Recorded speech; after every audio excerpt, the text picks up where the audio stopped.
கழகத்தை சேர்ந்த அன்பு நண்பர்களுக்கும், ஏன்னா விரைவில் 26 எங்க ஆட்சி வந்துடும். இந்த சைதாப்பேட்டில் இருக்கிற தயவு கூர்ந்து எங்க நிர்வாகி முன்னிலையில் சேர்ந்துட்டீங்கன்னா உங்களுக்கு நீங்க செய்த பாவத்துக்கு செய்யற ஒரு நல்ல விஷயமாக இருக்கின்ற சொல்லி இந்த அழைப்புகளில் இடம்பெற்றிருக்கின்ற அத்தனை பேர் நான் சொல்ல வேண்டும். ஏனென்றால் உழைத்தவர்கள் அதிகமாக இருக்கிறார்கள். எனக்கு முன்னால் தலைமை தாங்கி பேசிய அருமை சகோதரர் பாஸ்கர் எல்லோரும் பேரை சொல்ல காரணத்தினால் நானும் ஒரு முறை சொன்னதாக ஏற்றுக்கொண்டு, நான் சொன்னாலும் சொல்லவில்லை என்றால் கூட நீங்கள் அத்தனை பேரும் எடப்பாடியார் இதயத்தில் இடம்பெற்றிருக்கின்ற காரணத்தினால் நான் சொன்னதாக ஏற்றுக்கொண்டு நேரத்தின் நலனை கருதி நாங்கள் சகோதரி அவங்ககிட்ட கேட்டேன், சகோதரி எவ்வளோ நேரம் பேசுவேன்ட்டு. அவங்க 2 மணி நேரம் கூட பேசுவாங்க. அதில் எங்களுக்கு அதில் எந்த மாற்று கருத்துமே இல்லை. ஏன்னா நீங்கள் ஊடகத்தில் பார்த்துருப்பீங்க, பல நிகழ்ச்சிக்கு போனாங்கனால் டிஎம்கே அங்கே இருக்கின்ற ஊடகத்திலிருந்து எத்தனை பேர் வந்தாலும் டெபேட்டில் பார்த்தீங்கன்னா அதை நாகரிகமாக அதை எதிராளி பேசுகின்ற பொழுது அதை செவிச்சாச்சு கேட்டு திருப்பி பதில் சொல்கிற விதம் அவர்களுக்கு தனி பாணி. அதனால் சொல்ல வர ஏதோ பேசணும்னு பேச மாட்டாங்க. புள்ளி விவரம் கூட இன்றைக்கு நடைபெறுகின்ற இந்த ஆட்சியினுடைய அவல நிலை, கடந்த அந்த டிஎம்கே 3 வருடமா என்னென்ன பண்றாங்க, அதிமுக ஆட்சியில் என்னென்ன நடந்தது எல்லாம் பார்த்தீங்கன்னா இந்த டெபேட்டில் பார்த்தீங்கன்னா தெளிவாக இருக்கும். ஸோ அதனால தான் அவங்க 1 மணி நேரம் பேசுவாங்க. நீங்களெல்லாம் முழுமையாக இன்றைக்கு நடக்கின்ற இந்த ஆட்சியை அவர்கள் பேசுகின்ற பொழுது உன்னிப்பாக கேட்டு, பெண்கள் அதிகமாக வருகை தந்திருக்கின்ற காரணத்தினால் கேட்கின்றோம். புரட்சித் தலைவர் 2 பேருமே வெற்றி பெறுனது காரணம் என்னன்னா, புரட்சித் தலைவர் வாயால சொன்ன வார்த்தை, ஆண்கள் விட பெண்கள் அதிகமாக ஓட்டு போட்டு 3 முறை நான் வெற்றி பெற்றிருக்கேன்னு சொன்னாங்க.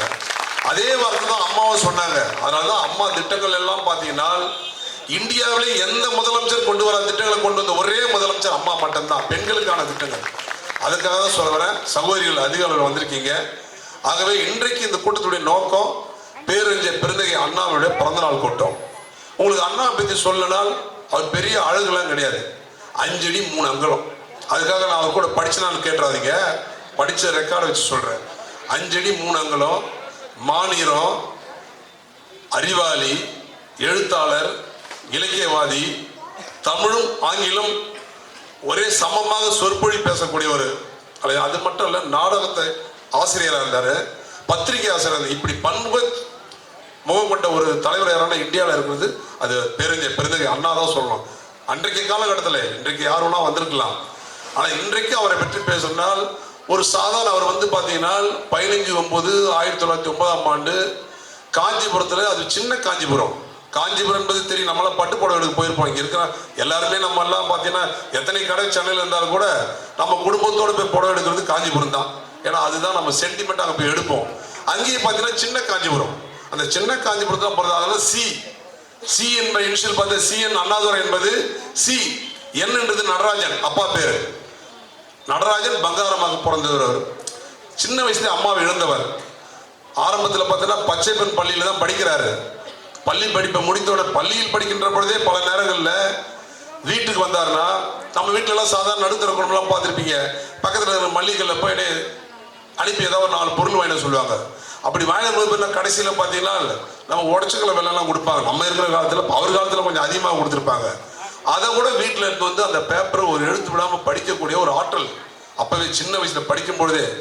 பள்ளி படிப்பை முடிச்சாரு, ஆனால் அவருடைய எண்ணங்கள் எல்லாம் மேல் படிப்பு படிக்க வேண்டிய ஆசை. ஆனால் குடும்ப சூழ்நிலை அவரால் படிக்க முடியல. காஞ்சிபுரம் நகராட்சியில் கிளர்க்கு வேலைக்கு போயிட்டார். 1 வருஷம் கிளர்க்கு வேலைக்கு போனார்.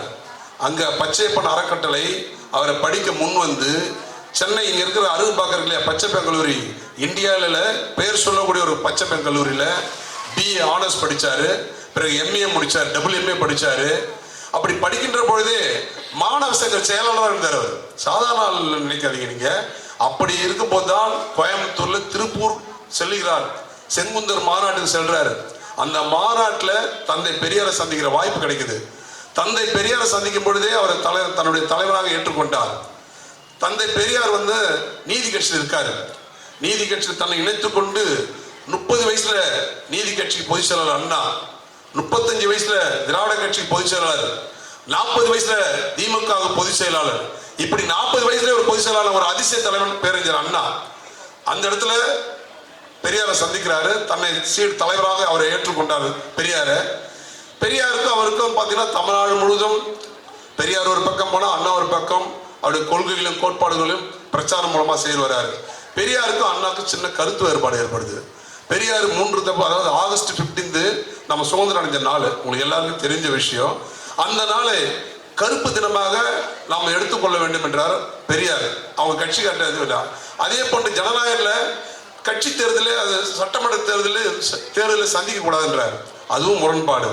3வது விஷயமா எடுத்துக்கினா, தன்னை விட 40 வயது இளையவர் மணியம்மையை திருமணம் செய்து கொள்கிறார் தந்தை பெரியார். இந்த 3 விஷயத்திலும் தந்தை பெரியாருக்கும் அண்ணாவுக்கும் வேறுபாடு வருது.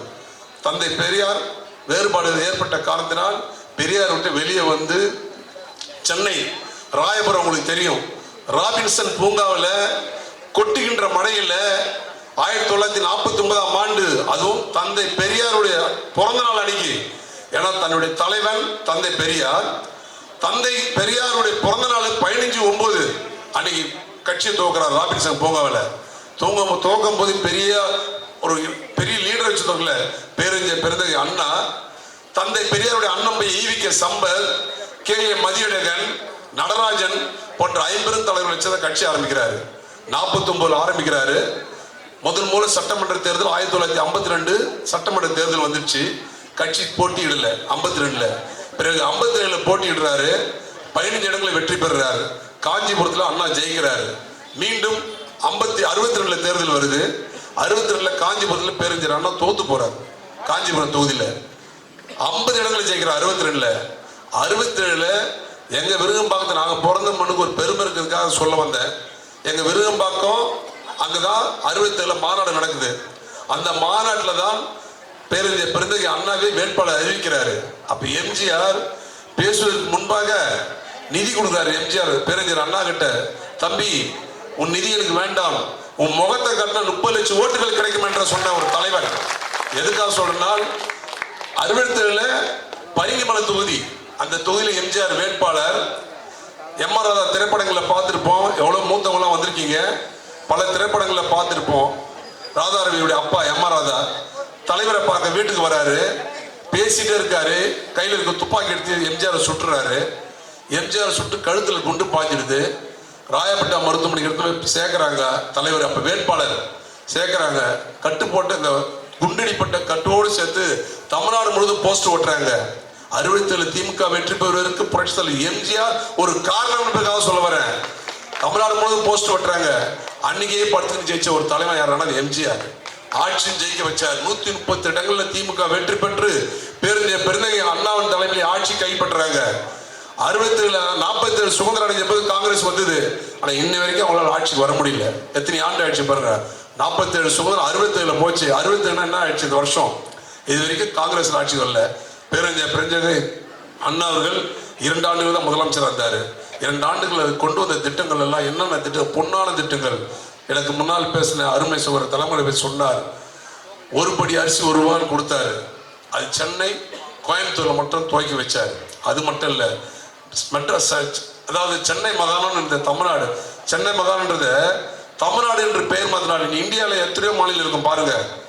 ஆந்திரா இருக்கும், கர்நாடகா இருக்கும், கேரளா இருக்கும், குஜராத் இருக்கும், மேற்கு வங்காளம் இருக்கும். தமிழ்நாட்டில் எல்லா ஸ்டேட்டும் பாருங்க. தமிழ்நாடுன்னு ஒரு பேர் இருக்குன்னா அது தமிழ்நாடுக்கு மட்டும்தான் உண்டு, வேற எங்கேயுமே கிடையாது. அதே போன்று தலைமைச் செயலகம், செக்ரட்டரியேட் தலைமைச் செயலகம் மாத்தினாரு. அதே போன்று கணவனை இழந்தால் மறுமணம் செய்து கொள்வதற்கு வேலையிலே அரசு வேலையில முன்னுரிமை கொடுத்தாரு. அன்றைக்கெல்லாம் பஸ் எல்லாம் தனியார் மையத்தில் இருந்தது, அரசு உடைமையாக்கினாரு. பஸ்ல பார்த்திருப்பீங்க திருவள்ளூர்ல, அதாவது திருவள்ளூருடைய திருவள்ளூருடைய ஒவ்வொரு பஸ்லையும் பார்த்தீங்கன்னா ஸ்லைடு இருக்கும். இப்போ பார்த்தீங்கன்னா அன்பும் அரணை உடைத்தாய் நெல்வாழ்க்கை பண்பும் பயணம், அது ஒவ்வொரு பஸ்லையும் பார்த்தீங்கன்னா திருக்குறள் இருக்கும். இப்படி திட்டங்கள் கொஞ்ச நெஞ்சில். அண்ணா 2 வருஷம் தான் உயிரோடு இருந்தாரு. நோய்வாய்ப்பட்டாரு. ஏற்கனவே வெளிநாடு சென்றாரு. புற்றுநோய் பாதிச்சாரு. நல்லாய் வந்தாரு. திருப்பி இங்க இருக்க அடையார் கேன்சர் இன்ஸ்டியூட்ல போய் சேர்ந்தாரு. 69ல 3ஆம் தேதி இறந்துட்டாரு. நம்மளை விட்டு பிரிஞ்சாரு. அவர் இறப்புக்கு 1.5 கோடி பேர் கலந்துருக்கானா கின்னஸ் ரெக்கார்டு, யாருக்குமே கிடைக்காத ஒரு. சரி, அவர் மறைஞ்சாரு. இன்னைக்கு எதுக்காக சொல்ல வரனால், இது அண்ணாவுடைய பிறந்த நாள். அவர் மறைஞ்ச உடனே அன்னைக்கு அண்ணாதுரை தலைமையில் இருந்தது மொத்தம் 9 அமைச்சர்கள் தான். பேரறிஞர் பெருந்தகை அண்ணா, நெடுஞ்செழியன், கருணாநிதி, என்ன சத்தியவாணி முத்து போன்ற அமைச்சர்லாம் இருந்தாங்க. ஆனா நெடுஞ்செழியனுக்கு தான் தற்காலிக முதலமைச்சர் கிடைச்சது. ஆனா கருணாநிதி சாதாரண ஆளா? அந்த குடும்பமே ஒரு இன்டர்நேஷனல் குடும்பம் தெரியும் உங்களுக்கு. கருணாநிதி என்ன பண்ணாரு, அப்ப KKSSR அவரும் எம்எல்ஏ இருக்காரு. நேரம் எம்ஜிஆர் போய் பாக்குறாரு. எம்ஜிஆர் கிட்ட போய் சரண்டர் ஆகுறாரு. நீங்க நினைச்சாதான் நான் முதலமைச்சர் ஆக முடியும். எம்ஜிஆரும் சொல்ற வார்த்தை கட்டுப்பட்டு ஏமாந்து எல்லாரையும் பேசி முதலமைச்சர் ஆசனத்தில் உட்கார வச்சாரு. அப்ப சொன்னது, தமிழ்நாடு சிறந்த ஒரு மாநிலமா ஆக்குவேன், கட்சிக்கு நான் விசுவாசமா இருப்பேன்னு சொன்னாரு. 2 ஆண்டுகள் மீண்டும் 71 சட்டமன்ற தேர்தல் வந்துச்சு. 71 மீண்டும் எம்ஜிஆர் அதே பரிமளத்தில் சட்டமன்ற போட்டிடுறாரு, வெற்றி பெறாரு. எம்ஜிஆர் கருணாநிதிக்கு ஒரு தப்பான எண்ணம் வந்துச்சு. இனிமே எம்ஜிஆர் இந்த கட்சியில் வச்சுட்டால் திமுகவுக்கு நமக்கு ஒரு வளர்ச்சி குறைவும், அவர் வெளியே தின்னுட்டு எம்ஜிஆர் கணக்கு கட்டாருக்கு அவர் தூக்கி வெளியே போட்டார். அவர் நினைச்சிட்டாரு நடிகை என்ன பண்ணிட முடியும்ட்டு. எம்ஜிஆர் 72 கட்சி ஆரம்பிச்சாரு. 5 ஆண்டுகள் நினைச்சு பாருங்க. 72 கட்சி ஆரம்பிச்சாரு. 73 திண்டுக்கல் இடைத்தேர்தல் மாயதேவன் ஒருத்தர் நிக்க வச்சாரு. டிஎம்கே 3ஆவது இடத்துல தள்ளப்பட்டது. 2வது இடம் காங்கிரஸ். 2 லட்சம் வாக்கு வித்தியாசம் எம்ஜிஆர் நிக்க வச்ச வேட்பாளர் வெற்றி பெறார். பிறகு கோயம்புத்தூர் கரணாயம் சொல்லிட்டு சட்டமன்ற இடைத்தேர்தல் அங்க வெற்றி பெறார். பாண்டிச்சேரியில வெற்றி பெறார். 77 ஆட்சி பிடிச்சிட்டாரு. 77 ஆட்சி பிடிச்சாரு. 3 முறை 77, 80, 84 3 முறை சிறப்பான ஆட்சி தமிழகத்துக்கு கொடுத்தாரு. 77, 80 3 ஆண்டுல ஆட்சி கழிச்சிட்டாங்க. எம்ஜிஆர் ஆட்சி ஏன் கழிச்சானே தெரியாது. தலைவர் என்ன கேட்டார் தெரியுங்களா? ஒவ்வொரு மாவட்டத்துக்கு நேரடியா போனார். என்னுடைய ஆட்சியை கலைப்பதற்கு என்ன காரணம், நான் என்ன தவறு செய்தேன்னு கேட்டார். 80 சட்டமன்ற தேர்தல் வந்தது. அன்னைக்கு காங்கிரஸும் டிஎம்கேக்கும் 50-50 ஷேர் பிரிச்சிட்டாங்க. ஏன்னா அவங்களும் இவங்களுக்கு பிரிச்சுக்கிட்டு ஆட்சிக்கு வரணுன்ட்டு. மீண்டும் பட்சத்தில் எம்ஜிஆர் ஆட்சிக்கு வந்தாரு. 84 மறுபடியும் ஆட்சிக்கு 84 மட்டும் உங்களுக்கு சொல்லி நான் விலையை முடித்துக் கொள்ள விரும்புகின்றேன். சகோதர சகோதரிகளே, புரட்சி தலைவர் பார்க்காதவங்க யாரும் இருக்க மாட்டாங்க. 84 புரட்சி தலைவர் உடல்நிலை பாதிக்கப்பட்டு சென்னையில் இருக்கின்ற அப்போலோ மருத்துவமனையில் அனுமதிக்கப்பட்டு அங்கிருந்து அமெரிக்கா புரட்சி மருத்துவமனை கொண்டு போறாங்க தலைவர் தனி விமானத்தில். அன்றைக்கெல்லாம் பார்த்தீங்கன்னா தமிழ்நாடு முழுவதும் இந்து, கிறிஸ்டின், முஸ்லீம் அவர்களுக்கு எந்த மதமோ அந்த கோயிலுக்கு சென்று அங்க பிரசனம், அதாவது இப்படி ஒரு தாய் தந்தை கூட பண்ணாத ஒரு விஷயத்தை எம்ஜிஆர் மீண்டும் எழுந்து வர வேண்டும் என்பதற்காக எல்லா ஆலயங்களிலும் வணங்கினாங்க. புரட்சித்தலைவர் எம்ஜிஆர் அமெரிக்கா போனாரு. போகும்போது முதலமைச்சர் 10,000 கிலோமீட்டருக்கு அந்த படுத்துக்கிட்டு சட்டமன்ற படிவத்தை பூர்த்தி செய்து சென்னைக்கு அனுப்பி வச்சு தானும் வெற்றி பெற்று அதிமுக சட்டமன்றத்தில் வெற்றி பெற செய்து மீண்டும் முதலமைச்சரான ஒரே தலைவர் எம்ஜிஆர் மட்டும்தான். எதுக்காக சொல்றேன்னா, படுத்துக்கினே ஜெயிச்சு நம்ம பேர் சொல்லிட்டு இருக்காங்க.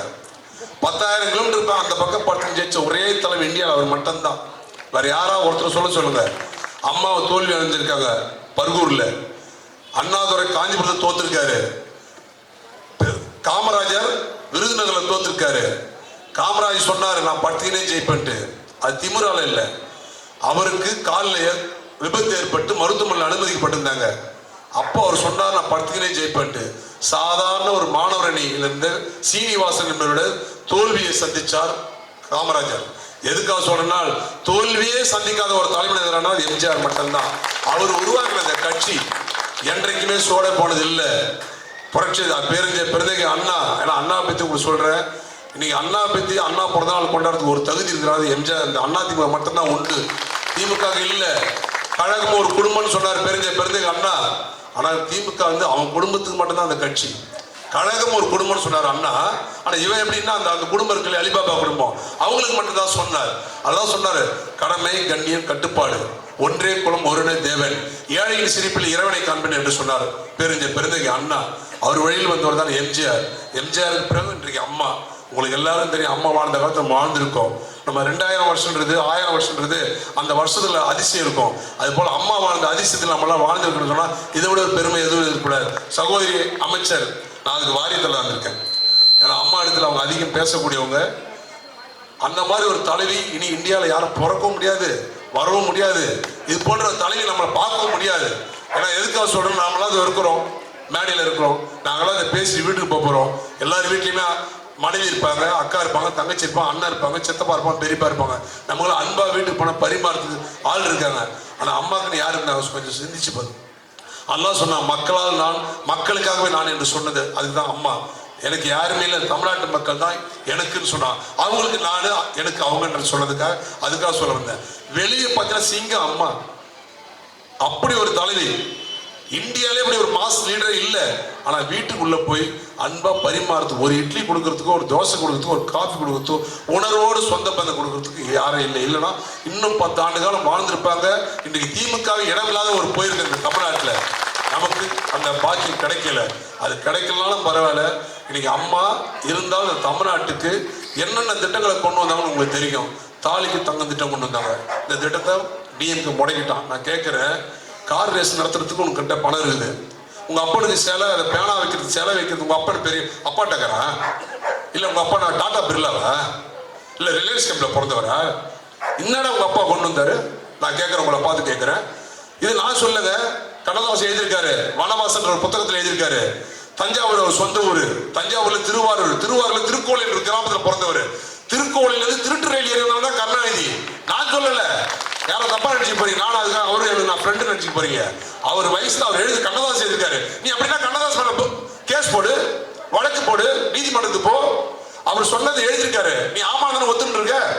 அப்படி திருட்டு ரயில் ஏறி வந்து சென்னைக்கு கோபாலபுரத்துல திரைக்கதை எழுதி, பல படங்கள்ல வசனம் எழுதி நீ சம்பாதிச்சது அந்த வீடு. உங்க அக்கா பையன் தானே முரசொலி மாறன் ஒருத்தன், எம்ஜிஆர் இவருக்கு அக்கா பையன், கருணாநிதியுடைய கூட பிறந்த அக்கா பையன். அவரு படிப்பதற்கு பணம் இல்லை என்பதற்காக எம்ஜிஆர் அவரை படிக்க வச்சிருக்காரு. அது மட்டும் இல்ல, அந்த வீடு ஏலத்துக்கு வந்துடுச்சு. அப்ப எங்கள் தங்கன் ஒரு படத்துக்கு எம்ஜிஆர் கதாநாயகன், அம்மா கதாநாயகி, 2 பேரும் இலவசமாக நடிச்சு கொடுத்தாங்க அந்த படத்திற்கு. அததான் அந்த வீடை மூட்ட முடியுது உன்னால. இல்லன்னு உங்களால நாளைக்கு சொல்ல முடியுமா? அப்படி பிறந்தவன் நீ இன்றைக்கு தமிழ்நாட்டில் எவ்வளவு பெரிய பணக்காரன்? விரல் விட்டுற இடத்துல 10 பேர்கள் முதல் இடத்துல நீ இருக்கிற. நாட்டு மக்களுக்கு நல்லது செய்யணும், உன் வீட்டுக்கு நல்லது செய்யறதுக்கு உன்னை ஆட்சிக்கு தேர்ந்தெடுக்கல. நீங்க சற்று சிந்திச்சு பாருங்க. எம்ஜிஆர் 136 படங்கள்ல கதாநாயகன் நடிச்சிருக்காரு. சின்ன சின்ன வேலைகள் நடிச்சது 10 படங்கள் போக மீதி 125 படங்கள் கதாநாயகன் நடிச்ச ஒரு மனுஷன் 136 படங்கள் நடிச்சிருக்காரு.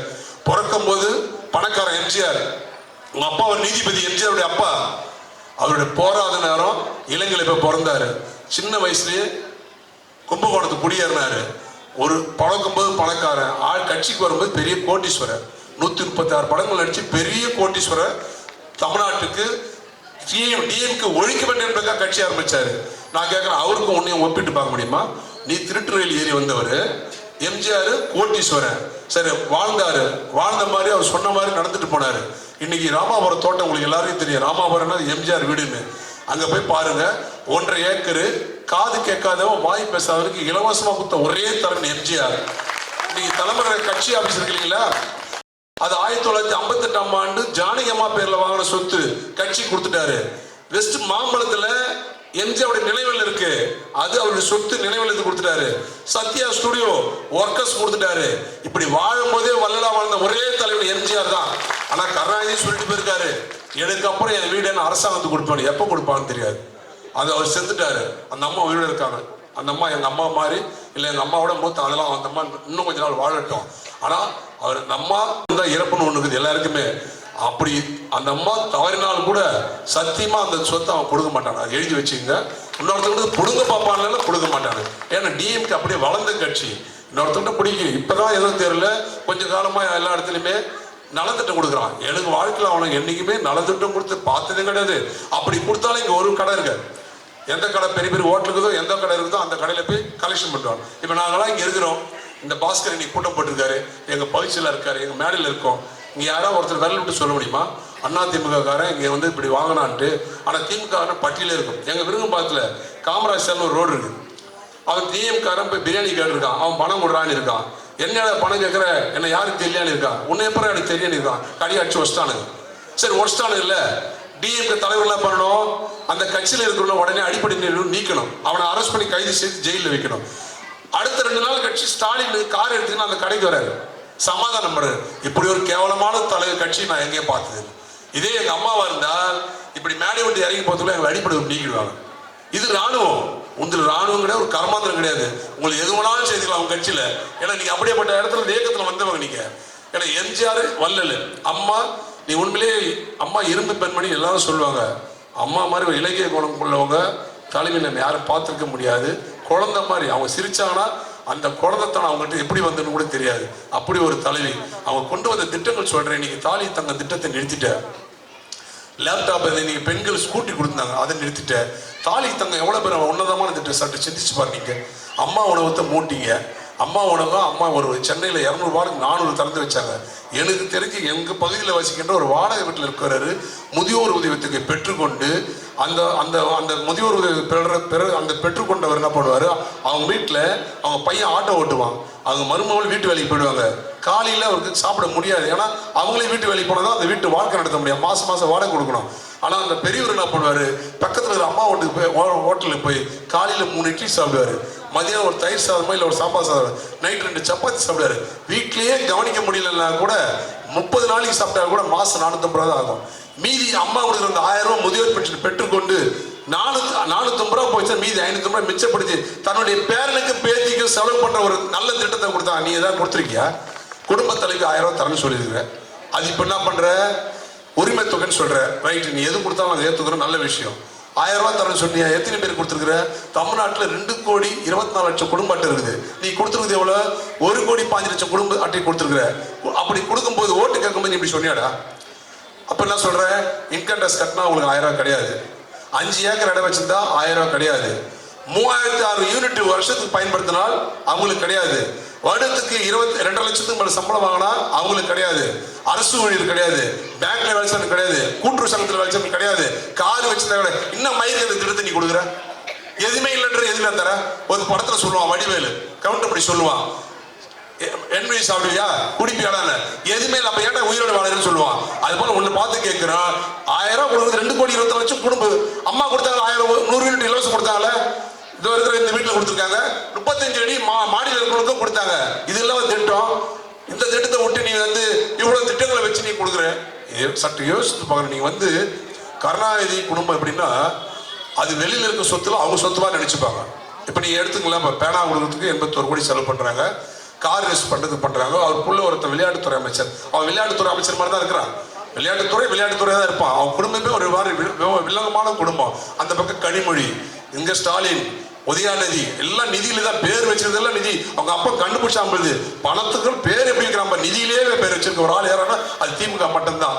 எதுக்கு சொல்ல வரனா, சகோதர சகோதரிகளை நீங்கள் சற்று சிந்தித்து பார்க்க வேண்டும். வருகின்ற தேர்தல் எனக்கு பின்னால் சகோதரி இன்னும் தெளிவான விஷயங்களை சொல்வதற்காக நான் இன்னும் நேரம் இருக்கிறது, அவங்க பேசணும். அதனால நல்ல விஷயங்கள்லாம் என்னை விட இன்னும் நல்ல தலை சிறந்த பேச்சு அவங்க பேசக்கூடாது. இன்றைக்கு நம்ம எடப்பாடி மட்டும் சொல்லி நான் விடைபெற விரும்புகின்றேன்.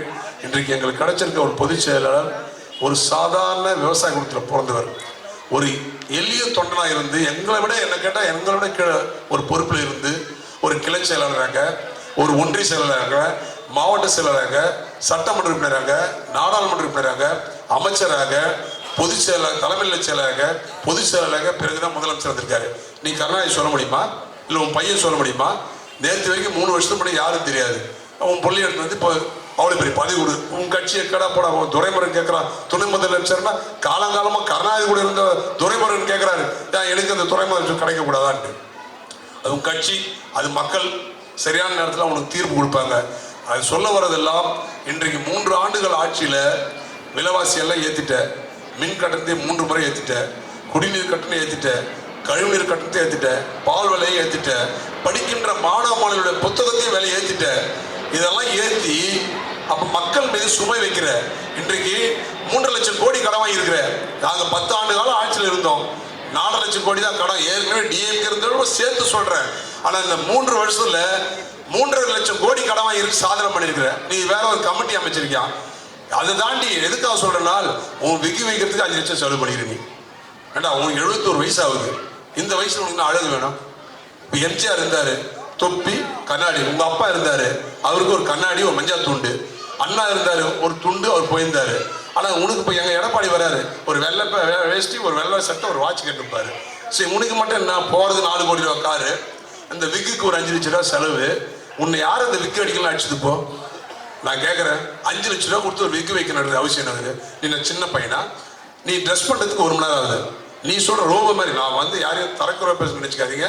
இயல்பா வியாதி எல்லாருக்கும் வரும். இப்போ கருணாநிதி உங்க அப்பாவுக்கு வந்தது, வயசு முதிர்வு வரும்போது எல்லாருக்கும் அந்த நிலைமை வரும். அதை நான் குற்றம் சொல்லலை. ஒரு மாநிலத்து மீது அக்கறை கொண்டு நீ ஆட்சி நடத்து. ஏதோ ஆட்சி மாற்றம் வேணும்னு விரும்பினாங்க, நான் நியாயம் ஒத்துக்கிறேன். ஆட்சி மாற்றம் ஏற்படுத்தி கொடுத்தாங்க மக்கள். அப்ப ஆட்சி மாற்றம் ஏற்பட்ட பிறகு இந்த மக்களுக்கு நீ நல்லது செய்ய கத்துக்கோ. மக்கள் மீது துன்புறுத்தாத, மக்களை வாட்டி வஞ்சிக்காத. நீ செய்யறது எல்லாமே இதுதான் பண்ணிட்டு இருக்கிற. உன் மீது இன்றைக்கு இருக்கின்ற சகோதரி எல்லாம் பார்த்துங்க. அது இல்லாமல் இப்போ ஒரு புதுசாக சிஸ்டம் வந்துட்டார், உங்களுக்கு தெரியும். ஆதார் கார்டு இபி கார்டோட இணைக்கிட்டார். நான் கேட்குறேன், இப்போ இந்த வீடு எதிர்க்க இருக்குது, அவர் வக்கீல் போடுவார், அது வீடு எதிர்க்க இருக்குது. அவர் இந்த வீட்டில் 4 வீடு இருக்குது வச்சுங்களேன், 4 குடும்பம், 4 வீடு, ஒரு வீடு 4 குடும்பம் வச்சுங்களேன். அந்த கார்டு யார் பேர் இருக்கும்? அந்த வீட்டு உரிமையாளர் பேர்ல இருக்கும். சரி, உதாரணத்துக்கு நம்மளே சொல்லி அவரு வெளில வந்துட போறாரு, நம்ம மேல பிரச்சனை. இப்ப நம்ம வீடு இருக்கு வச்சுங்களா. இப்ப என் வீட்டுல 4 மீட்டர் இருக்கு. இப்ப ரவியின் பேர்ல 4 மீட்டர் இருக்கும். ஆதார் கார்டு இணைக்கிறேன். ஆதார் கார்டை இணைச்சாலும் எனக்கு 4 மீட்டர் இருக்குன்னு தெரியும். எனக்கு இன்னொரு வீடு இருக்கும், எங்க அம்மா அப்பா கொடுத்தேன். நான் இன்னொரு வீடு, நீங்க யாரும் தப்பா நினைச்சு பாருங்க, நான் வீடு சொல்றேன். வீடு இருக்கு வச்சுங்களா, அந்த வீட்டுக்கு எனக்கு 2 மீட்டர் இருக்கு வச்சுக்கலாம், 6 மீட்டர் ஆயிடுச்சு. 6 மீட்டருக்கு முன்னாவும் ரவி பேர்ல 6 மீட்டர் இருக்கு. அப்ப 100 யூனிட் இலவசம், ஒரே ஒரு மீட்டருக்கு தான். மீதி 5 மீட்டரும் நீ நிறுத்த போற. அதுக்குதான் ஆதார் கார்டு இணைக்க சொல்ற. அது தெரிஞ்சுக்கணுன்றது மக்கள். நீங்க அந்த ஒவ்வொரு சிஸ்டத்தை பாருங்க. ஆதார் கார்டு எதுக்கு இணைக்க சொல்ற? இத்தனை ஆண்டு காலம் ஆட்சி செய்தவெல்லாம் அறிவில்லாதவங்க, நீ மட்டும் அறிவாளியா? அப்படி மக்களை ஏமாத்துற. ஆட்சி தேர்தல் காலம் வரைக்கும் வெயிட் பண்ற. தேர்தல் காலம் முடிஞ்ச உடனே எப்படி முன்கட்டத்தை 3 முறை இருந்தன, அதே நிலைமை மறுபடியும் மக்களை வாட்டி வதைப்பாருன்றதுக்காக உங்களுக்கு திருப்பி சொல்றேன்.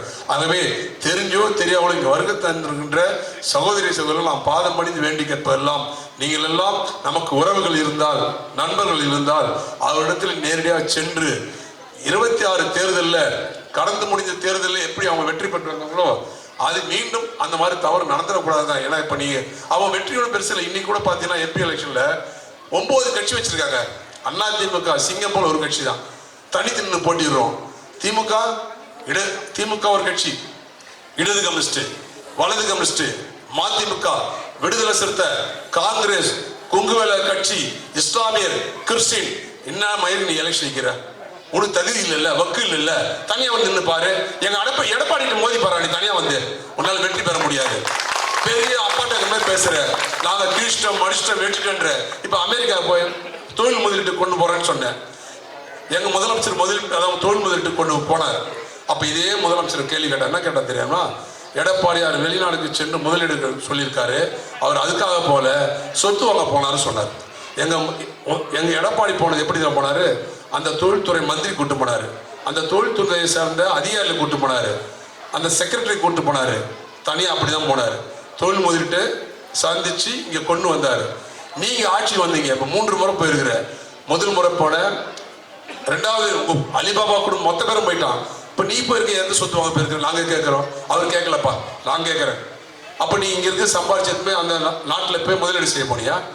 ஏண்டா நீ அதான் மாமியார் உடைச்சா மண்பானை, மருமகள் உடைச்சா பொன்பானை. நீங்க செய்தா நாங்க எல்லாம் ஏத்துக்கணும், நாங்க செய்தா கேள்வி கேட்பேன். இதுதானே எடப்பாடி கேட்கிறாரு. நீ சட்டம் ஒழுங்காக தயவு செய்து நீங்க சட்டம் ஒழுங்கா பாருங்க. நம்ம வீட்டுல இங்க எல்லாம் மேடையில இருக்குன்னு நான் சொல்றேன். எங்க வீட்டு எல்லார் வீட்லயுமே அந்த காலத்துல எப்படி பிறந்தது எப்படி வளர்த்தான்னு தெரியாது. எல்லார் வீட்லயும் 7-8 பேர் இருந்தோம். இப்ப எங்க வீட்லயும் 7 பேர். இங்க இருக்கிற எல்லாருமே பாத்தீங்கன்னா 5-7 இப்படி இருந்தோம். ஆனா இன்னைக்கு எல்லாம் ஒரே ஒரு குழந்தை 2 குழந்தை போதும்னு நினைக்கிறோம். அந்த அளவுக்கு அந்த குழந்தைய பொத்தி வளர்க்குறோம். ஆனா இன்னைக்கு எல்லா இடத்துலயும் கெஞ்ச அப்படின்னு எல்லாமே டாஸ்மாக் கடை இப்ப ஏதோ குறைச்சிருக்காங்க. புதுசா கமிஷன் வந்த பிறகு ஒரு மாற்றத்தை ஏற்படுத்திருக்காங்க. இந்த முனையில ஓடுதா இல்லையான்னு தெரியல, கேட்டுக்கிறோம். மக்கள் சொல்ல மாட்டாங்க. சகோதரி அவ்வளவு பேர் உட்காந்துருக்காங்க. நம்ம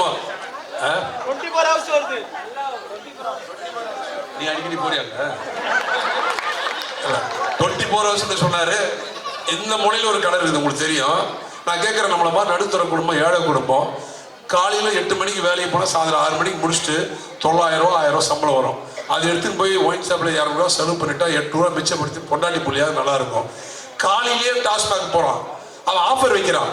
3 இட்லி ஒரு சிக்கன் கடையில் வைக்கிறாங்க ஆஃபரு. இல்லை திமுக முதலமைச்சர் அறிவிக்கா இல்லையான்னு அது தெரியல. 10-12 மணிக்கு கடை திறக்கணும், இரவு 10 மணிக்கு கடை மூடணும். இவ்வளவு நடக்குது. உங்க கட்சிக்காரர் ஒன்னோட சொல்ல மாட்டானா? நான் கேட்கிறேன், குடிக்கிறதுக்கு ஆஃபர் வைக்கிற இந்தியாவில் தமிழ்நாடு மட்டும் தான் நான் பார்க்குறேன். காலையில் கடை திறந்து வச்சுருக்கான். 24 ஹவர்ஸ் வேலைக்கு போகிறதே இல்லை. நேராக கடைக்கு போயிடுறான். கடையில் குடிச்சிட்டு வேலைக்கு போகிறதில்ல. அந்த குடும்பம் பாடுபடுது. நான் இது எதுக்காக சொல்கிறேன்னா, சட்ட ஒழுங்கு இவ்வளோ மோசமாக இருக்குது. எங்கே பார்த்தாலும் கெஞ்சா அப்படின்னு இன்னைக்கு எல்லாம் பள்ளிக்கூடத்து வரைக்கும் வந்துடுச்சு. அதனால தயவு கூர்ந்து நீங்க சற்று சிந்தித்து பார்க்கணும் என்று சொல்றேன். ஆகவே வருகின்ற இன்னும் நமக்கு இருக்கிறதே 18 மாசம் தான். அதனால 18 மாசத்துல உண்மையிலேயே எடப்பாடியார் வந்து நான் நினைக்கிற மாதிரிலாம் ஒரு தலைவர் கிடையாது. ரொம்ப வித்தியாசமான தலைவர், மக்களுக்கான தலைவர். அவரு ஏழை எளிய நடுத்தர மக்கள், உயர்தட்டு மக்கள், விவசாயிகளுக்கு என்ன பண்ணணும், ஒவ்வொரு பிரிவா பிரிச்சு வைக்கிற ஒரு முதலமைச்சர். அதனால்தான் 7.5 ஒதுக்கீடு பெற்றிருந்த ஒரே தலைவர் இந்தியாவில் எடப்பாடி மட்டும்தான். வருஷத்துக்கு 550 டாக்டர் தமிழ்நாட்டில் உருவாருங்க. 6ஆவதுலேருந்து 12ஆம் படிச்ச அரசு பள்ளியில் படிக்கின்ற மாணவர்கள் நீட் தேர்வுனா ஒரு ஆண்டுக்கு 550 பேர் தேர்வாகிறாங்க. நினைச்சு பாருங்க, ஒரு சாதாரண ஒரு அரசு பள்ளிக்கூடத்தில் படிக்கிற குழந்தை, நம்ம வீட்டு பிள்ளைங்க. டாக்டர் நேற்று வரைக்கும் சொல்றான், அதை வராப்படுற ஆட்டோ ஓட்டுற சுந்தர் அவர் பொண்ணுன்னு சொன்னான். ஆனா இன்னைக்கு என்ன சொல்றான், இந்த வராப்படுற டாக்டர் அப்பா. எந்த அளவுக்கு ஒரு சரித்திரத்தை மாத்தின ஒரு தலைவன் இங்க இருக்கிறாரு பாருங்க.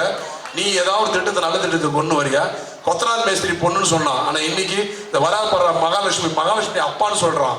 ஒரு மாற்றத்தை ஏற்படுத்தின ஒரு தலைவன் நமக்கு கிடைச்சிருக்காரு, ஒரு எளிமையான தலைவன். இந்த பேனில பேசுறோம். இன்னைக்கு அவர் மதுரவாயில பேசிட்டு இருக்காரு. இன்னைக்கு அண்ணா பிறந்த நாள் கூட்டத்துக்கு நம்ம இதை முடிச்சுட்டு வீட்டுக்கு போனா சகோதரி வந்திருக்காங்க, நாங்கெல்லாம் அப்படியே நேராக போய் உங்களை ஒரு 10 பேர் கூட்டு போனா அப்படியே லுங்கில இருப்பாரு. என்னப்பா விஷயம் வந்து சகோதரி வந்து வாங்க அப்படின்னு உள்ள வந்து 10 நிமிஷம் பார்த்து நான் வீட்டுக்கு வந்துடலாம். இப்படி ஒரு எளிமையான தலைவர் தமிழ்நாட்டுக்கு கிடைச்சிருக்கா. இதோட நமக்கு என்ன வேணும்? ஆகவே அவருடைய தலைமையில 2026 ஆட்சியை பிடிக்க வேண்டும், சபதை ஏற்றுக்கொள்ள வேண்டும். வருகை தந்திருக்கின்ற தாய்மார்களை பாதம் அணிந்து கேட்பதெல்லாம் உங்கள் பொன்னான வாக்குகள் இரட்டை சின்னத்தில் வெற்றி பெற செய்து மீண்டும் எடப்பாடியார் அவர் தலைமையில் ஆட்சி அமைய வேண்டும், அம்மா ஆட்சியை கொண்டு வரணும் சொல்லி வாய்ப்புக்கு நன்றி கூறி விடைபெற்று நன்றி, வணக்கம்.